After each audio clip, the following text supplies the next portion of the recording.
শিক্ষণ অভিজ্ঞতা 1 ডিজিটাল সময়ের তথ্য এবং সেশন 7 নাম্বার নিয়ে আমরা আজকে আলোচনা করব। তো আমরা প্রথম সেশনে কি শিখেছিলাম? উপযুক্ত প্রশ্নে যথার্থ সমাধান, অর্থাৎ ডিজিটাল তথ্য অনুসন্ধান, টার্গেট গ্রুপ, লক্ষ্য দল এবং সহায়কের মাধ্যমে কীভাবে প্রশ্ন করতে হয়। আর 2 নম্বর সেশনে শিখেছিলাম সমস্যার শ্রেণীকরণ, ডকুমেন্ট এবং ওয়ার্ড প্রসেসিং সফটওয়্যার সম্পর্কে আমরা 2 নম্বর সেশনে আলোচনা করেছি। 3 নম্বর সেশনে শিখেছিলাম শর্টকাট কি, অর্থাৎ শর্টকাট কি কিছু জানা থাকলে আমরা খুব সহজেই ওয়ার্ড প্রসেসিংয়ে কাজ করতে পারি। চতুর্থ সেশন ছিল আমাদের তথ্য অনুসন্ধান এবং পঞ্চম সেশন ছিল আমাদের তথ্য যাচাই। আর ষষ্ঠ সেশন তথ্য উপস্থাপনে কন্টেন্ট তৈরি। আজ আলোচনা করব উপস্থাপন সফটওয়্যারে কন্টেন্ট তৈরি, অর্থাৎ মাইক্রোসফট পাওয়ার পয়েন্ট সফটওয়্যারটা নিয়ে আমি আজকে তোমাদেরকে বিস্তারিত আলোচনা করব। তোমরা উপস্থাপন সফটওয়্যার নিয়ে আলোচনা করব। উপস্থাপন সফটওয়্যার শিখে কিভাবে কন্টেন্ট তৈরি করতে হয় আমরা এই বিষয় নিয়ে আজকে তোমাদেরকে আলোচনা করব। তাহলে আমরা 2 নম্বর সেশনে শিখেছিলাম কি ওয়ার্ড প্রসেসিং সফটওয়্যার, নাকি 3 নম্বর সেশনে কি ছিল শর্টকাট কি, অর্থাৎ ওয়ার্ড প্রসেসিং সফটওয়্যারে কিছু শর্টকাট কি শিখেছিলাম। বোল্ড করতে কি শর্ট কি ব্যবহার করা হয়, তারপরে আন্ডারলাইন করতে কি শর্ট কি ব্যবহার করতে হয়, তারপর আনডু রেডো এগুলো শিখেছিলাম। আজকে আমরা উপস্থাপন সফটওয়্যার অর্থাৎ মানে আলাদা একটা সফটওয়্যারে কিভাবে আমরা ওই লেখাগুলো লিখবো সে নিয়ে আলোচনা করব। তোমাদের বইয়ের মতো করেই আমি শিখিয়েছি তোমাদেরকে, তাহলে ফলো করো আগে আমার কথা, আমাদের এই স্ক্রিনের দিকে সবাই ফলো করো। আবার যা একবার আমি দেখিয়েছি যাদের সমস্যা তারা এখন আবার আমার এই বোর্ড ফলো করো। আবার শুরু হতে আমি দেখাচ্ছি। তাহলে প্রথমে বই বলছি কি ওয়ার্ড প্রসেসিং এর মতোই প্রথমে মাউসের ডান পাশে ক্লিক করে নিউতে ক্লিক করলে অনেকগুলো সফটওয়্যারের নাম আসবে। আমরা Microsoft power point presentation select করব এবং পূর্বের মতোই রিনেম করে আমাদের পছন্দ মতো নাম দিব, যেটা আমি ওয়ার্ড প্রসেসিং সফটওয়্যারে করেছিলাম। তাহলে একটু ফলো করি। আমরা মাউসের রাইট বাটনে ক্লিক করলাম, ক্লিক করার পরে এই যে নিউতে ক্লিক করেছি। এবার আমরা 2 নম্বর সেশনে করেছিলাম কি মাইক্রোসফট ওয়ার্ড ডকুমেন্টে ক্লিক করছিলাম, আর এখন করব মাইক্রোসফট পাওয়ার পয়েন্ট প্রেজেন্টেশনে ক্লিক করব। তাহলে করলাম মাইক্রোসফট পাওয়ার পয়েন্টে ক্লিক।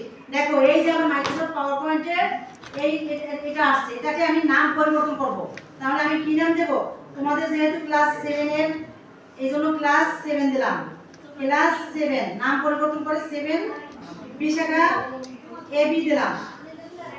ওকে, তাহলে আমি নাম পরিবর্তন করলাম। এবার আমি এই প্রোগ্রামটাকে ওপেন করব। তাহলে এটাকে প্রথমে সিলেক্ট করি, এরপরে ডাবল ক্লিক করলেও একবার ওপেন হয়ে যাবে, অথবা রাইট বাটনে ক্লিক করে এখানে ওপেন নামে একটা অপশন আছে, এই যে ওপেন, এই ওপেনে ক্লিক করলেও ওপেন হয়ে যাবে। এবার আমার মাইক্রোসফট পাওয়ার পয়েন্ট প্রোগ্রামটা ওপেন হলো। ওপেন হওয়ার পরে আমার এখানে কিছু ভিন্নতা লক্ষ্য করব। দেখো আমার এই বইয়ে কিন্তু তোমার এই বইয়ে কতগুলো অপশন দেখাচ্ছে, তার মানে এক একটা স্লাইড এক একটা টাইটেল সংবলিত। এটাকে আমি আমার মতো করে যেভাবে করব সেভাবেই হবে। এই যে লেখাটা আসছে আমার, দেখো আমার এই লেখাটাকে এভাবে আসছে। এখন আমি এটাকে দেখো এখানে 2টা টাইটেল আছে, তাহলে আমার সব লেখায় কিন্তু 2টা টাইটেল লাগে না। তুমি এই বই ফলো করো, বইয়েও কিন্তু মানে অনেকগুলো স্লাইড এক একটা টাইটেলের শো করতেছে তোমাকে। আমার কাজের ধরন অনুযায়ী যেরকম লাগবে আমি সেরকম করে নেব। তাহলে আমি এই স্লাইডটাকে কি করব, একটা মানে 2টা টাইটেল রাখবো না।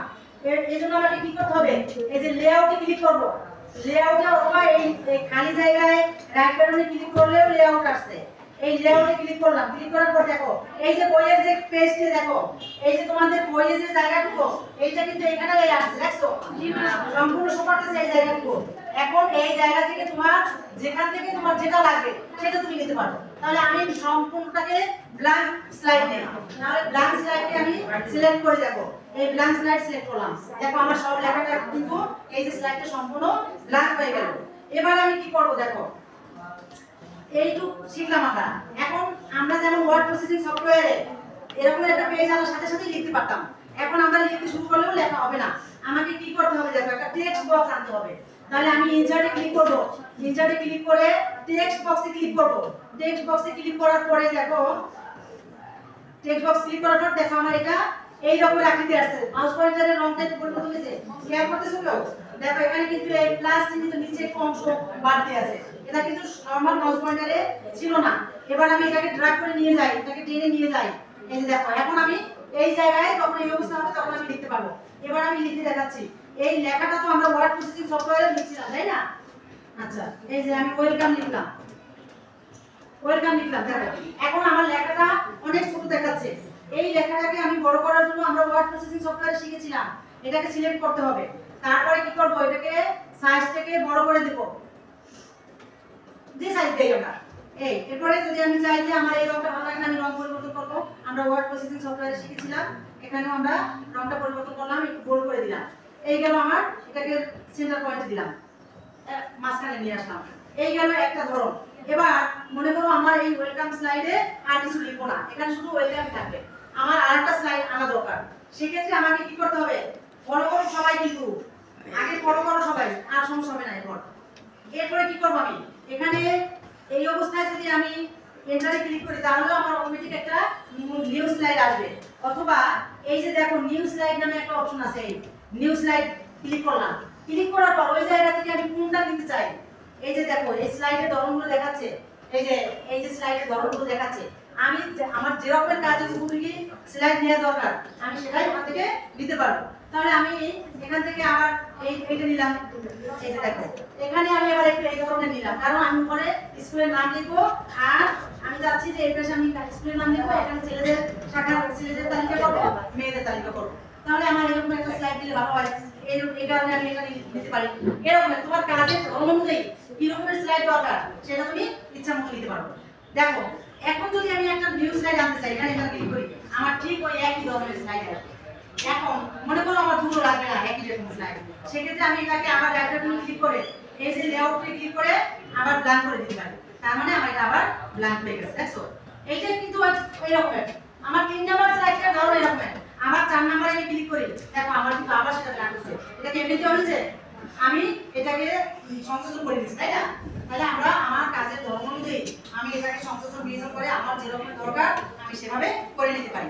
তাহলে তোমাদের বইয়ে এই যে নিউ স্লাইড পর্যন্ত, তার পরবর্তী নাম হচ্ছে হোম মেনু বার থেকে কিভাবে লেখা বড়, লেখার ফন্ট পরিবর্তন, রং পরিবর্তন, কোন পরিস্থিতিকে সমান করা, পৃষ্ঠায় পুরো লেখার অবস্থা ঠিক করা, এই কাজগুলো করা যায়। তাহলে দেখো আমরা এই যে কাজ, এই ওয়েলকাম লিখেছি, লেখাটাকে বড় করেছি, লেখাটাকে ছোট করছি, লেখাটাকে কালার পরিবর্তন করেছি, লেখাটা কিন্তু এই যে অ্যালাইনমেন্ট পয়েন্টে ছিল সেটাকে কিন্তু আমি সেন্টার পয়েন্টে নিয়ে আসছি।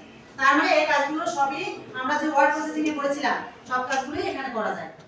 ওকে, শুধু এই জায়গাটায় আমরা প্রেজেন্টেশন করতে পারি, যেটা ওয়ার্ড প্রসেসিং সফটওয়্যারে করা যায় না। বুঝতে পারছি সবাইকে? সবাই বুঝতে পারছি? ক্লাসে যেরকম নীরব হাসো, আমার তো মনে হয় বোঝার কথা। এখন হাতের কাছে কম্পিউটার পেলেই তোমরা মনে হয় করতে পারো সবাই, বা অনেকে করেও ফেলছো, অথবা এই কাজটুকু করা অনেকেই করে ফেলছো। আচ্ছা, এরপরে আজকে পরিবর্তন আজকে ইনসার্ট মেনু বার থেকে ছবি আমি ইনসার্টে ক্লিক করে যে কোনো ছবি কিন্তু এখানে নিয়ে আসতে পারি। তাহলে আমি একটু দেখাই তোমাকে, ইনসার্টে ক্লিক করলাম, এরপর পিকচার নামে একটা অপশন আছে, এই পিকচারে ক্লিক করলাম। পিকচারে ক্লিক করার পর কোন জায়গায় আমার ছবি আছে সেটাকে আমি নিয়ে আসি। তার মানে আমি এই জায়গা থেকে ছবিটাকে নিয়ে আসবো। কোন ছবিটা নেব, এই ছবিটাকে আমি নিতে চাই, তাহলে এই ছবিটাকে আমি নিয়ে আসলাম। এই যে দেখো আমার ছবিটা এখানে চলে আসছে। তার মানে এই ইনসার্ট অপশন থেকে আমি যে কোনো ছবি এখানে নিয়ে আসতে পারি। এটা কিন্তু তোমাদের পাঠ্য বইয়ের একটা ছবি, সম্ভবত 8ম শ্রেণীর। এই যে তাহলে আমি একটা ইনসার্ট থেকে কিভাবে ছবি আনতে হয় সেটা দেখলাম। এবার ডিজাইন মেনু বার, ডিজাইন থেকে আমরা কিভাবে ডিজাইন করতে পারি। তাহলে আমরা ডিজাইনে ক্লিক করে, যে দেখো home, insert, design menu, design মেনুতে ক্লিক করলাম। ডিজাইন মেনুতে ক্লিক করার পর দেখো কতগুলো ডিজাইন শো করতেছে আমাকে। তো ওখান থেকে আমি যে ডিজাইনটা দেব সেটাই কিন্তু হবে। এই যে আমি এই ডিজাইনটাকে সিলেক্ট করলাম, দেখো আমার ডিজাইনটা কিন্তু পরিবর্তন হয়ে গেছে। লক্ষ্য করতেছি আমরা ডিজাইনটাকে সিলেক্ট করার সাথে সাথে আমার স্লাইডের ডিজাইন পরিবর্তন হয়ে গেছে। ওকে, এরপর কি বলছে দেখো বইয়ে, এবার ট্রানজিশন।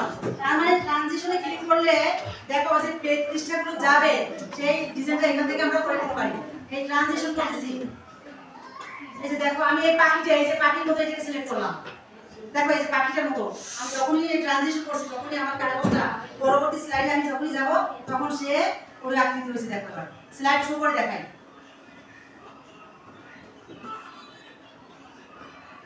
দেখো এই পেজটাকে আমি এখন সামনের পেজে দিতে চাই, সে কিভাবে হচ্ছে।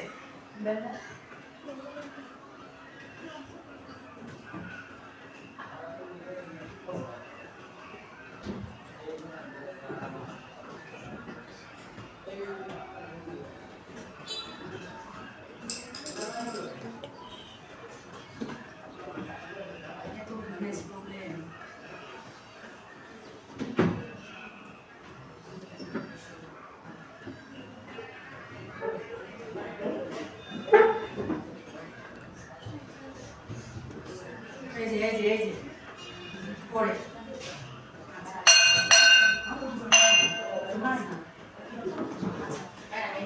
এরপরে আমরা অ্যানিমেশন করি যে কোনো আচ্ছা এরপরে আমরা যে কোনো অ্যানিমেশন দিয়ে এটাকে চলমান করতে পারি একটা স্থির চিত্রকে চলমান করা হচ্ছে অ্যানিমেশনের কাজ তাহলে আজকে এই পর্যন্ত আমরা আগামী ক্লাসে বাকি কাজ করব সকলকে ধন্যবাদ